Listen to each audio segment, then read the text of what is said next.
Elle est définie comme une maladie héréditaire génétique qui affecte la pigmentation et se caractérise par un déficit de production de la mélanine. L'albinisme fait partie du groupe des photogénodermatoses. La maladie touche des milliers de personnes en Afrique. Problème, elles sont victimes de toutes les persécutions en raison de la couleur de leur peau. Pour tenter de combattre ces préjugés, l'Association nationale des albinos du Togo se montre très active sur le terrain. Son président est notre invité sur ce plateau, Souraji Ouro-Yondou. Merci d'avoir répondu à notre invitation. Bonjour, merci, c'est plutôt nous qui vous remercions. Alors, Monsieur Ouro-Yondou, avant de répondre à nos questions, je vous invite à suivre ce élément. À la mi-février dernier, le corps mutilé d'un bébé albino s'était découvert en Tanzanie, relançant les craintes d'une population persécutée. Les albinos sont relativement nombreux dans le pays, une naissance sur 1400 contre une sur 20 000 en Occident en raison des mariages consanguins. À l'approche des élections générales d'octobre 2015, Josepha Turner redoute un regain de violence. Il y a des gens qui pensent que, parce qu'ils vont utiliser des organes ou du sang de personnes atteintes d'albinisme, ils vont gagner les élections. C'est un peu comme s'ils pensaient que ça leur porte chance. Les membres amputés des albinos se négocient plusieurs centaines de dollars. Bébés mutilés, enfants attaqués, de nombreux albinos sont victimes de violences et certains sont contraints de quitter leur village pour venir se réfugier en ville. J'étais dans mon village quand un type m'a menacé avec un couteau de brousse. J'ai décidé de rejoindre des amis ici, à Dar es Salaam, mais je n'ai pas de job, rien à faire de mes journées. Après avoir annoncé mi-janvier l'interdiction de la sorcellerie, les autorités tanzaniennes ont arrêté près de 225 sorciers dans le nord du pays. Mais la lutte contre les sorciers ne suffit pas, les albinos subissent aussi quotidiennement la discrimination. Ils ont un accès limité à l'éducation, au mariage et à l'emploi. Vous pouvez tenter de postuler dans l'administration ou dans le secteur privé. Vous pouvez avoir toutes les qualifications et l'expérience imaginables,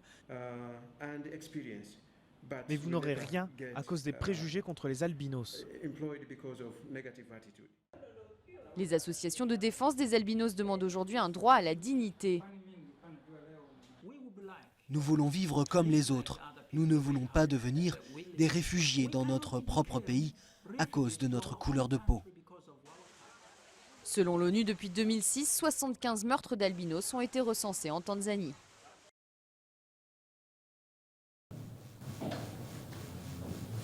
Souraji Ouro-Yondou, albinos en Tanzanie, une vie de stigmatisation.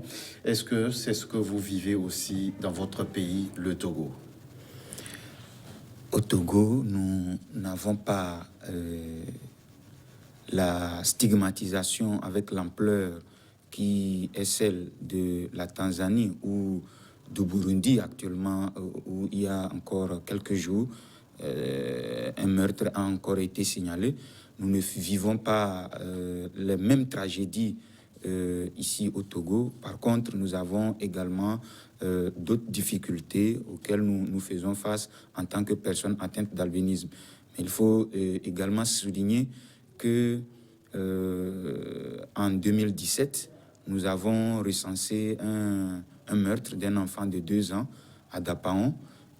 Parce qu'il était albinos. Tout à fait, parce qu'il était albinos et son corps avait été recherché aussi pratiquement pour les mêmes causes et bien malheureusement. Voilà. Alors, vous dites avoir d'autres types de difficultés dans votre pays. Quelles sont ces difficultés? Alors, ces difficultés sont d'abord d'ordre général et parce que en tant que personne atteinte d'albinisme, nous ne supportons pas l'ensoleillement. Donc, les rayons solaires nous causent beaucoup de problèmes en termes de cancer de la peau et la réduction également de la vue. Parce que déjà, nous n'avons pas une acuité visuelle normale, comme chez les autres, mais le soleil accentue les conséquences de cette difficulté. En plus, nous avons également des difficultés sur le plan scolarisation parce que l'albinisme est lié à une acuité visuelle réduite, comme je viens de le dire. Et donc, il faudra qu'à l'école, des mesures d'accompagnement soient prises afin de permettre une bonne scolarisation. Il y a également... Alors, quand vous parlez de la scolarisation, à part le fait que vous éprouvez des difficultés au niveau de la vue, est-ce que vous avez des difficultés quant à votre acceptation dans les établissements scolaires? Et oui, parce que il y a des préjugés stigmatisants, des sobriquets qu'on vous lance entre collègues, élèves ou étudiants. Et puis, quelquefois, ça touche aussi le monde enseignant où... De quoi parle-t-on concrètement à votre sujet? Quel est le regard des autres sur vous? Voilà, on dit ce sont des gens non fréquentables, des gens ne veulent pas partager le même banc que vous, ou d'autres qui supposent que celui-là ne voit pas du tout, ou le fait que vous fassiez des efforts pour aller regarder au tableau et revenir écrire, ça fait l'objet des moqueries. Donc tout ça ne facilite pas la scolarisation. Et quelquefois, lorsque l'enseignant n'est pas sensibilisé ou bien n'est pas tolérant à ce que vous fassiez ces va-et-vient de votre banc au tableau, des fois, vous devenez pratiquement la risée de l'établissement ou de la classe. Et donc, tout ça là cause beaucoup l'abandon scolaire. Alors, ce que vous décrivez, c'est ce qui vous a été rapporté ou bien vous-même, vous avez été victime lorsque vous étiez sur les bancs? Personnellement, en tant que Souradi, je n'ai pas été victime de ça, mais depuis que nous avons mis en place l'association et que nous sommes sur le terrain, ces témoignages-là viennent et c'est vraiment des témoignages réels parce que vous arrivez même dans certaines villes, on vous dit, le parent vous dit que voilà, les enseignants se sont plaints à plusieurs reprises que l'enfant ne voit pas, il faut qu'on ne peut rien vraiment pour lui. Et finalement, le parent est obligé de déscolariser son enfant ou, dans quelques cas, d'aller complètement l'inscrire à l'école des non-voyants du tout. Alors, comme on l'a regardé dans le reportage tourné en Tanzanie, on parle là-bas plutôt pour désigner les albinos des sorciers. Est-ce qu'il vous a été arrivé d'être accusé de sorcellerie ou de vous regarder comme sorcier? Avez-vous eu des témoignages de ce genre? Oui, des témoignages de ce genre, nous en avons eu. Et puis, le paradoxe, c'est que tantôt, nous sommes considérés comme des personnes ayant des pouvoirs bénéfiques pour lesquels on recherche certains de nos organes. Oui. Et tantôt, nous sommes aussi considérés par d'autres comme ayant des pouvoirs maléfiques, donc non fréquentables. Du coup, vous allez apprendre qu'un enfant est né parce qu'il est atteint d'albinisme. On a mis fin à sa vie déjà dès la naissance.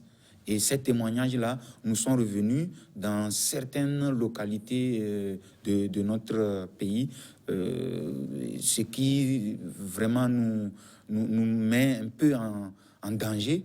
Mais il faut avoir quand même l'honnêteté de le dire que nous ne subissons pas...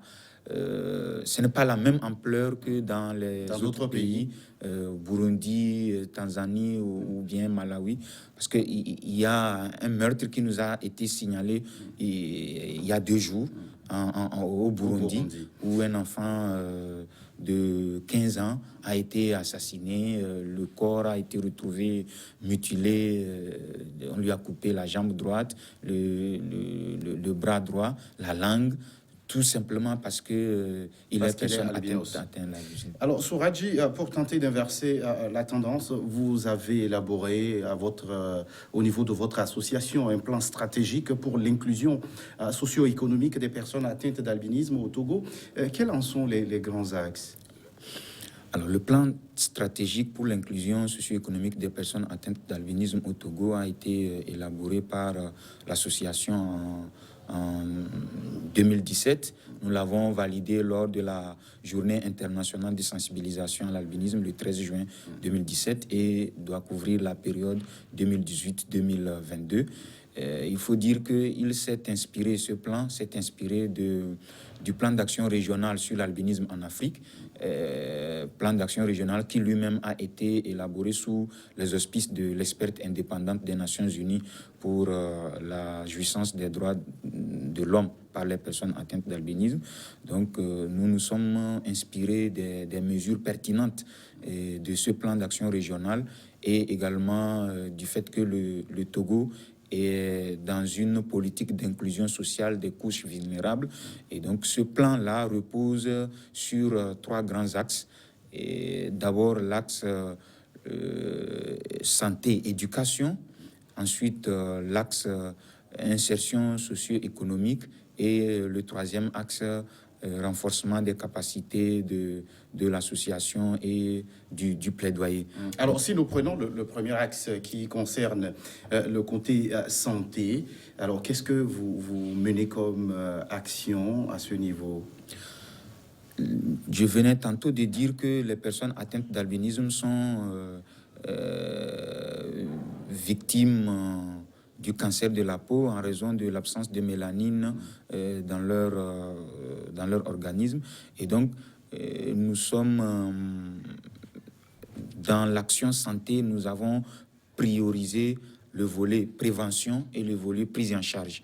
En matière de prévention, nous faisons des campagnes de sensibilisation pour informer les personnes atteintes d'albinisme et leurs parents des dangers des rayons solaires sur la peau. Nous distribuons des crèmes de protection solaire, des chapeaux également à bord large et des lunettes solaires. Tout ça en vue de renforcer la protection contre les rayons solaires. Sur le volet prise en charge, alors il s'agit des personnes qui sont déjà atteintes et pour lesquelles il faut offrir des soins de santé. Et donc, de ce fait, nous faisons des consultations dermatologiques et des prises en charge, notamment par les dermatologues. Et puis, lorsque les lésions sont déjà cancéreuses et nécessitent la prise en charge par les chirurgiens, donc nous faisons intervenir des chirurgiens, notamment les chirurgiens du CHU Sylvanus Olympio et les dermatologues, ce sont les dermatologues de la Société togolaise de dermatologie.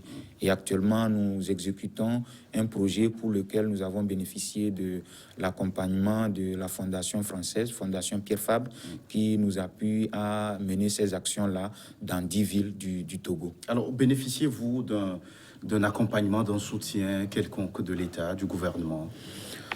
Et oui, pour l'instant, nous bénéficions d'un appui, on va dire, institutionnel, mais nous sommes dans les démarches de plaidoyer en vue de faire intensifier cet appui-là. Alors, l'appui institutionnel, cela consiste en ce que lorsque nous faisons, par exemple, nos célébrations de journée internationale de sensibilisation, nous avons à nos côtés le ministère de tutelle et d'autres ministères. Bon, je vais dire le ministère de l'Action sociale, qui est notre ministère de tutelle. Et donc, nous avons également l'accompagnement du ministère de la Santé, notamment dans le cadre des actions de santé que nous mettons en œuvre, où nous bénéficions du cadre ou bien des structures sanitaires pour mener des sensibilisations et la prise en charge des patients atteints d'albinisme. Alors, visiblement, vous auriez souhaité avoir plus d'accompagnement, plus de soutien. Aujourd'hui, quel plaidoyer faites-vous? Le plaidoyer que nous faisons aujourd'hui vise essentiellement à faire en sorte que le gouvernement puisse accepter d'adopter un programme national multisectoriel visant les personnes atteintes d'albinisme, multisectoriel, parce qu'il faut à la fois prendre en compte les questions de lutte contre la discrimination, les questions de santé, les questions d'éducation et les questions d'insertion socio-économique. Et donc, d'où la... Professionnelle. Voilà, socio-économique et professionnelle. Parce que... Est-ce qu'à ce niveau, au niveau professionnel, vous êtes victime aussi de discrimination? Nous ne pouvons pas l'affirmer avec preuve à l'appui. C'est vrai que des témoignages nous sont revenus, mais dans ce domaine-là, c'est tellement délicat d'apporter la preuve. Et généralement, ce qui doit se faire, ou bien ce qui se fait dans ce sens-là, c'est souvent ce que les juristes appellent l'inversion de la charge de la preuve. C'est-à-dire qu'on demandera à l'employeur de prouver que ce n'est pas parce qu'une personne est atteinte d'albinisme qu'elle n'a pas été recrutée. Donc, les témoignages nous sont venus, mais difficiles à prouver parce que, effectivement, dès lors que l'employeur a sur vous un préjugé stigmatisant, se disant que telle personne ne voit pas, qu'est-ce qu'elle peut apporter? Ou bien en se disant, par exemple, que une telle personne, que c'est une malédiction parce que pourquoi une personne naît blanche de deux parents noirs. Et donc, c'est sûr qu'il y a un problème. Voilà. Donc, alors, Monsieur Souradji, est-ce que nous sommes arrivés à la fin de cet entretien? Est-ce que vous avez un appel particulier à l'endroit de ceux qui vous suivent en ce moment? Merci beaucoup. L'appel particulier, c'est d'abord de remercier le gouvernement pour ce qu'il fait déjà pour les personnes atteintes d'albinisme, mais en plus de pouvoir lancer un cri d'alarme, que vraiment des mesures soient prises afin que les meurtres que nous entendons dans d'autres pays et qui nous ont frappés en 2017 ne puissent pas continuer. Et de ce fait, nous souhaitons vivement qu'un programme national pour l'inclusion socio-économique des personnes atteintes d'albinisme soit élaboré et mis en œuvre par le gouvernement à travers notre ministère de tutelle. C'est l'appel de Souradji Uro-Yondou. Merci d'être passé sur ce plateau. Vous êtes président de l'Association nationale des albinos du Togo. Merci à vous qui êtes restés à notre compagnie. À très vite pour un nouveau numéro.